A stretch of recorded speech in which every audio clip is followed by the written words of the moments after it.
এই মুহূর্তে আছি আসলে চাঁদপুরের মেঘনার যে প্রত্যন্ত চরাঞ্চল রয়েছে সেই চরাঞ্চলে।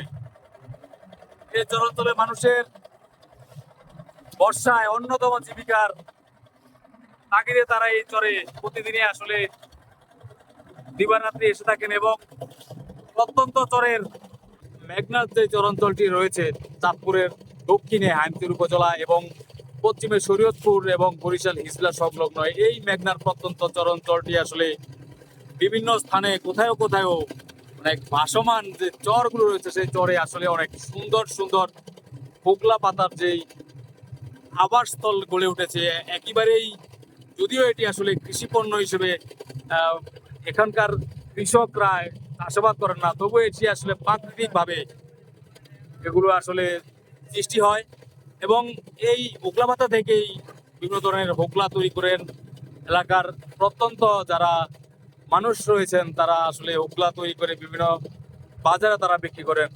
এবং এই হোগলা পাতার আরেকটি উপকারী দিক রয়েছে, আমরা যেমনটা দেখেছি বাজারে আসলে বর্ষা আসলেই প্রতিনিয়ত বিক্রি হয় হোগলা, এবং এই হোগলা পাতার যেই ওগল নামে একটি আসলে প্রত্যন্ত মানুষের কাছে পরিচিত, সেই ওগল সংগ্রহ করার জন্য আসলে মানুষরা সবসময় চরে আসেন এবং বর্ষাকালে একমাত্র জীবিকার হাতিয়ার হিসেবেই তারা এই হোগল সংগ্রহ করে বিক্রি করেন। বর্তমানে এই প্রত্যন্ত চরাঞ্চলে 1 কেজি হোগল প্রায় 7 থেকে 800 টাকা দরে বিক্রি হচ্ছে। তো সেই প্রত্যন্ত চরাঞ্চলের একেবারেই চর ঘেঁষা যে অঞ্চলটি রয়েছে আমরা সেটি ঘুরে শেষ মুহূর্তে আসলে এই মুহূর্তে এই ভিডিওটি ধারণ করছি। যারা যেখান থেকে দেখছেন, আমরা এখানে বিশেষ করে এই চাঁদপুরের হাইমতির উপজেলায় অনেক ছোট ছোট রিসোর্ট রয়েছে, শুরু হয়েছে। এর মধ্যে অনেকে ঘুরতে আসেন, কেউ যদি আসলে নিরাপদে ঘুরতে চান, এই অঞ্চলের যে প্রকৃতি এবং নদীর যে অপরূপ সৌন্দর্য দেখতে চান, তারা আসলে যদি আমাদের সাথে যোগাযোগ করেন, আমরা অবশ্যই আপনার নিরাপদে ভ্রমণ এই অঞ্চলে নিশ্চিত করতে আমরা অনেকটা সুবিধা হবে। এছাড়াও এই অঞ্চলটি আসলে অনেক নিরাপদ এবং এখানকার মানুষজন অত্যন্ত প্রকৃতিপ্রেমী। আসলে যারা ভিডিওতে আছেন তারা যদি আসলে এই মুহূর্তে এই প্রাকৃতিক দৃশ্য আপনি অবলোকন করতে না পারেন, তাহলে প্রকৃতির কাছে থাকা মানুষের মধ্যে যে প্রেম, যে ভাতৃত্ববোধ, যে সম্পর্ক সৃষ্টি হয় সেটি আসলে অত্যন্ত একেবারেই ভাতৃত্ববোধ যেটা অনেকটা দৃঢ় হয়।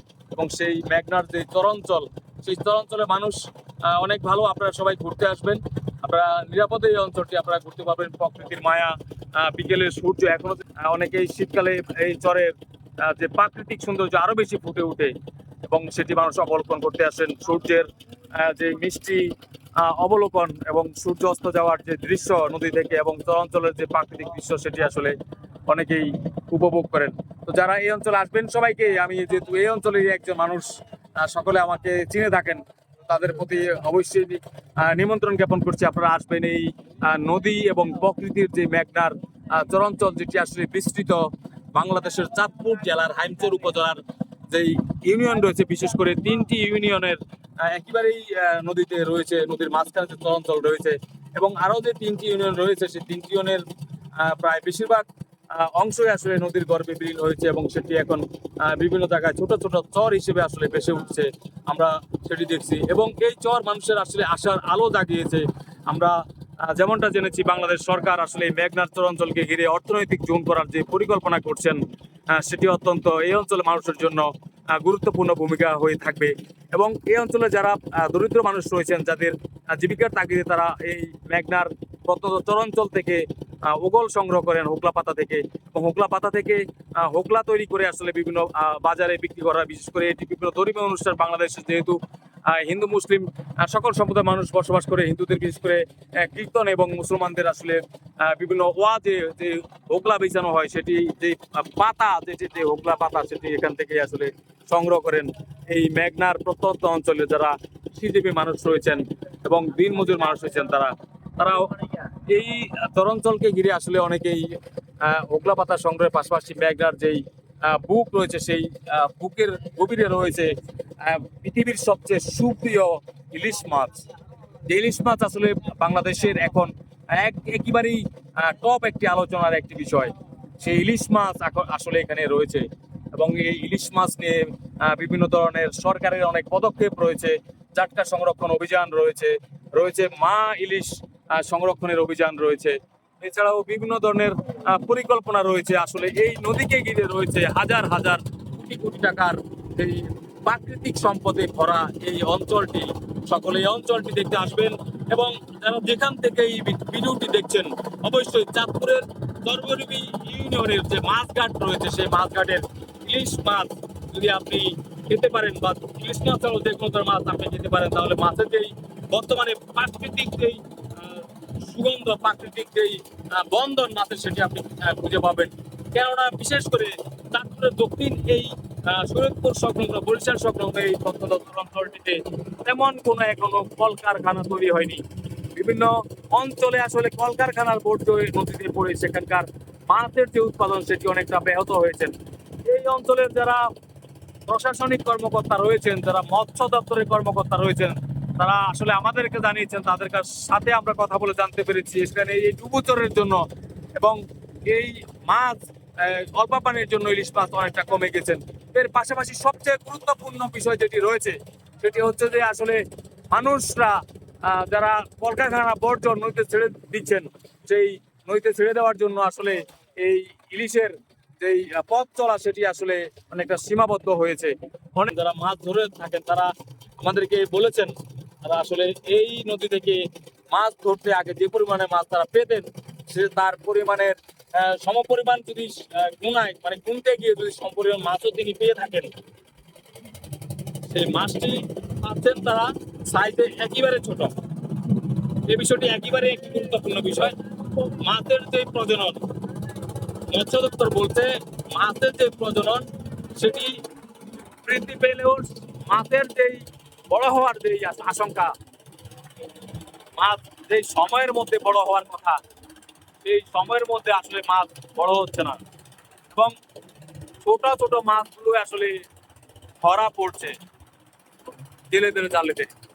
তো মাছের যে আসলে চলাফেরা সেটি আসলে কম হয়ে যাওয়া এবং বিভিন্ন কলকারখানার ময়লা এই আবর্জনার যে কেমিক্যাল বর্জ্যগুলো আসলে ওইতে ফেলে দেওয়া হয় সেগুলোর জন্য মাছের গতি চাঁদপুর, হাইমচর, মতলব অঞ্চলের যে সকল মৎস্য কর্মকর্তা রয়েছেন, সিনিয়র মৎস্য দপ্তরের কর্মকর্তা রয়েছেন, তারা আমাদেরকে এমনটাই জানিয়েছেন।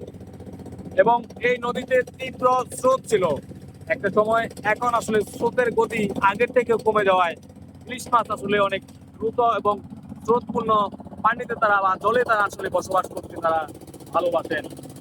তারা ভালোবাসেন একেবারেই তীব্র স্রোতের প্রতিকূলে তারা আসলে দৌড়ে বেড়াতে ভালোবাসেন।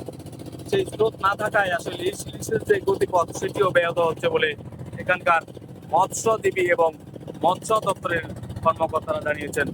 বিকাল ঘনিয়ে আসছে, সন্ধ্যা হবে হবে, তবে আরো 1 ঘন্টা পর, যেহেতু বর্ষাকাল, সূর্যের তীক্ষ্ণ রশ্মি এখনো আমাদেরকে আসলে অনেকটা রৌদ্রের যে তাপ সেটি আমাদেরকে দেখাচ্ছে, কিন্তু একটু পরে আমাদের এই সূর্য উনি আস্তে আস্তে আমাদের কাছ থেকে হারিয়ে যাবেন এবং এই নদীর আরো যে প্রাকৃতিক সৌন্দর্য সেটি ফুটে আসবে।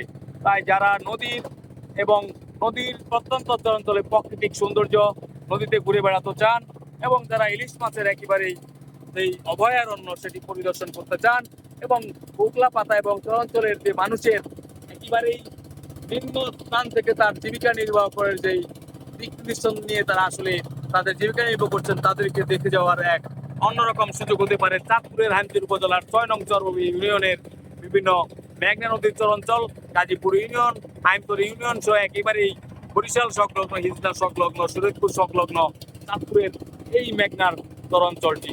তারা যেখান থেকে এই সাথে ছিলেন তারা বুঝতেই পারছেন এই মুহূর্তে রয়েছে একটি ট্রলারে।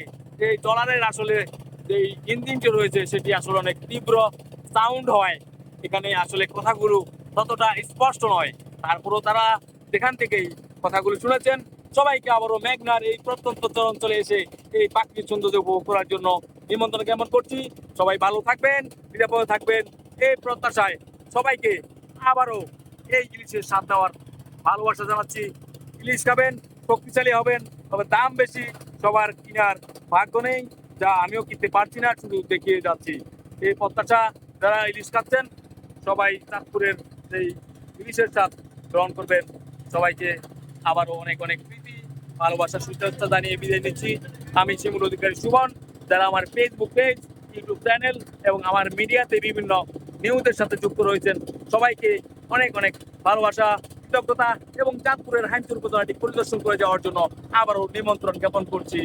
একেবারে মেঘনার বুকের যেই তীক্ষ্ণ নদী রয়েছে, মেঘনার খরস্রোতা নদী, যেই নদীর কারণে হাজার হাজার মানুষ তার বাড়ি ঘর হারিয়ে বিভিন্ন অঞ্চল বসবাস করছেন, তারা হয়তো এই ভিডিওটি দেখে আসলে অনেকেই ভালো লাগবে। তাই সকলের জন্য আজকের এই ছোট্ট উপস্থাপনাটি সবার সামনে উপস্থাপন করলাম। যদিও কথাটি অনেক সুন্দর করে সবার সামনে গুছিয়ে করতে পারিনি, সবাই সাথে থাকবেন এই প্রত্যাশা রাখছি। সবাইকে ধন্যবাদ।